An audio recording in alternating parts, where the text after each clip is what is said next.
यूं देश के किसान हम, यूं धरती के सेवक, यूं देश के किसान हम, यूं धरती के सेवक।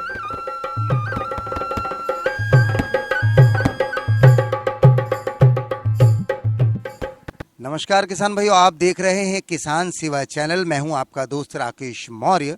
और आज के वीडियो पर चलने से पहले आप सभी से एक निवेदन है कि यदि आप हमारे चैनल को पहली बार देख रहे हैं तो हमारे चैनल को सब्सक्राइब कर लीजिए, ताकि हमारे नए वीडियो के नोटिफिकेशन आप तक पहुंच जाए।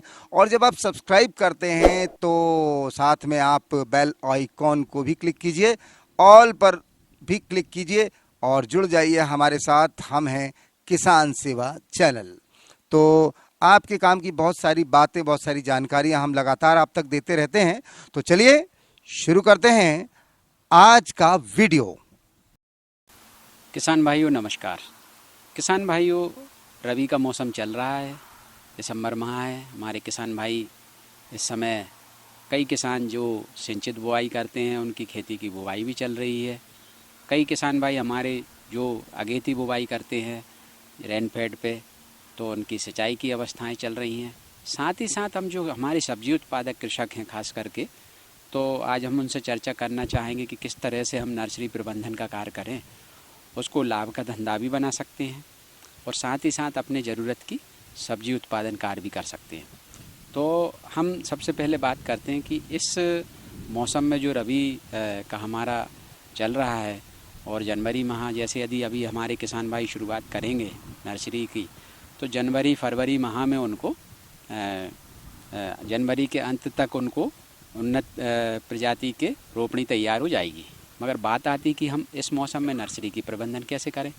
तो सबसे पहले हमारी जो नर्सरी है, आमतौर पे जब हम वर्षा काल में नर्सरी तैयार करते हैं, रोपणी तैयार करते हैं, तो वो ज़मीन से उठी हुई लगभग 15 सेंटीमीटर उठी हुई, 1 मीटर चौड़ी और अपनी लंबाई अपने अनुसार हम रख सकते हैं और रोपणी हमारी ज़मीन से उठी हुई होती है।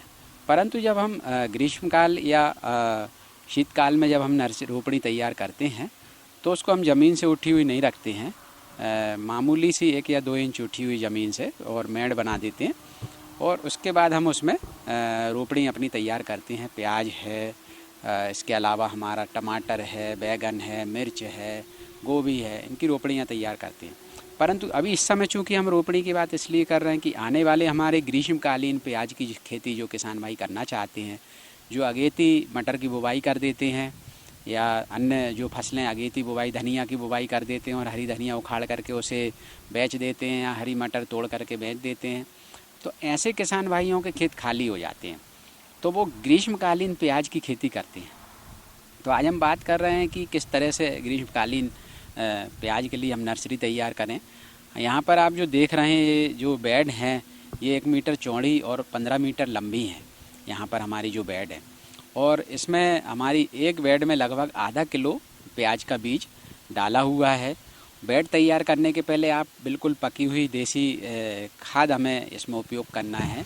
हमारी इतनी बड़ी एक बेड में लगभग हमें 50 किलो पकी हुई देसी खाद होना और इसके साथ साथ हमारी कम से कम 2 तगाड़ी सेंड होना, रेत होना, उसको हम मिला करके इसमें बेड पे छिड़क देते हैं। इसके अलावा जब हम बेड की अच्छी से गुड़ाई करके प्लेन में रखना है, मैंने जैसा कि बताया प्लेन ज़मीन से उठी हुई बेड इसलिए नहीं रखना कि नमी संरक्षित रहे। इस मौसम में तापमान में उतार चढ़ाव होता रहता है। चूँकि वर्षा काल में हमारा पानी अधिक गिरता है, इसलिए हम उठी हुई ज़मीन से बेड इसलिए रखते ताकि हमारी रोपणी में नुकसान ना हो।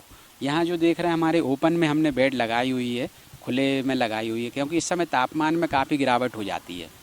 इस मौसम में हम खुले में यदि बेड लगाएं तो हमारी जो रोपणी है वो तेज़ी से वृद्धि करती है।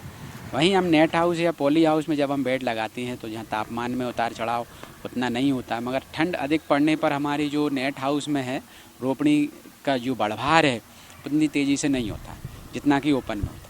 मगर यदि कीट व्याधियों के प्रबंधन के मापदंड पर देखा जाए तो हमारा जो हमारी जो रोपणी है वो नेट हाउस या पॉली हाउस में हो तो और बेहतर है। हमारी जो रोपणी तैयार होकर के आएगी तो वो और बेहतर आएगी। यहाँ जो किस्म हमने लगाई हुई है प्याज की, भीमा रेड जो किस्म लगाई हुई है, और इस किस्म की विशेषता ये है कि हमारे जो किसान भाई हैं उनके लिए खास करके ये गुलाबी कलर का इसका प्याज होता है और इसकी जो कीपिंग क्वालिटी है यानी जो भंडारण क्षमता है बहुत अच्छी है। वर्ष भर हमारे किसान भाई इस किस्म को भंडारित करके रख सकते हैं। और इस जो रोपणी हमारी है, मैंने जैसा कि बताया कि रोपणी की जो चौड़ाई है 1 मीटर है और लंबाई अपने अनुसार रख सकते हैं, ये 15 मीटर है। तो इसमें लगभग हमने 500 ग्राम बीज एक रोपणी में हमने डाला हुआ है। और हम इस तरह से रोपणी हमारे जो किसान भाई एक बेड से जो रोपणी निकालेंगे तो रोपे निकालेंगे वो लगभग 1 एकड़ के लिए हमारे किसान भाई को आसानी से 1 से 1.5 एकड़ में हो जाएंगे। और चूँकि फिर स्पेसिंग पे है कि वो कितने स्पेसिंग पे हमारे किसान भाई लगा रहे हैं, कतारों की दूरी कितनी रख रहे हैं, पौधे से पौधे की दूरी कितनी रख रहे हैं, उसके अनुसार हमारी ये बीज की जो मात्रा है कम ज़्यादा हो सकती है। तो इस तरह से ये हमारी रोपणी तैयार हो जाती है। आखिरी में जब हम उसमें जब सीड डाल चुके होते हैं, बीज डाल चुके होते हैं, जो हमने खाद पका हुआ खाद लाए हैं या वर्मी कंपोस्ट भी इसमें उपयोग कर सकते हैं। वर्मी कंपोस्ट से हम बीजों को ढक देते हैं। इससे हमारा जो अंकुरण प्रतिशत काफ़ी ज़्यादा आता है बीजों का और अंकुरण प्रतिशत बढ़ जाता है। मिट्टी में दब नहीं पाते बीज, अच्छे से अंकुरण आता है। और जब हम रोपणी को निकालते हैं, हम जो पकी हुई देसी खाद जब अपने खेतों में इसमें रोपणी में डाल रहे हैं, उस समय जब हम पौधों को निकालते हैं नर्सरी से तो वो आसानी से जड़ सहित आते हैं और उनका जो ट्रांसप्लांटिंग है खेतों में वो जड़ आने से अच्छी बढ़भार तेज़ी से होती है, तेज़ी से वो वृद्धि करते हैं, उत्पादन अच्छा मिलता है। तो एक जरिया है। हम यहाँ पर जो हमारी रोपणी है, मैं किसान भाइयों को बताना चाहूँगा, ये हम 5,500 रुपये स्क्वायर मीटर में बिक्री करते हैं। यदि हम इस मापदंड से देखा जाए तो हमारी 15 मीटर की हमारी एक बेड है और लगभग 7 से 7,500 रुपये एक बेड से हमें आय प्राप्त होती है। तो हमारे किसान भाई इस तरह की रोपणी प्रबंधन से भी आय प्राप्त भी का जरिया भी बना सकते हैं। कुछ हमारे किसान भाई हैं यहाँ बैतूल बाज़ार और इसके आसपास के, जो वर्ष भर सिर्फ रोपणी अपनी तैयार करते हैं और किसानों को उपलब्ध कराते। तो यहाँ 2 समस्याएं इकट्ठी अपनी सॉल्व हो जाती हैं। पहली उन किसानों की जिनको रोपणी तैयार नहीं करनी पड़ती, उन्हें आसानी से उपलब्ध हो जाती है। दूसरा, इन किसानों को जो सब्जी नहीं बेचना चाहते, सिर्फ रोपणी तैयार करना चाहते, तो उनको आय का जरिया होता है।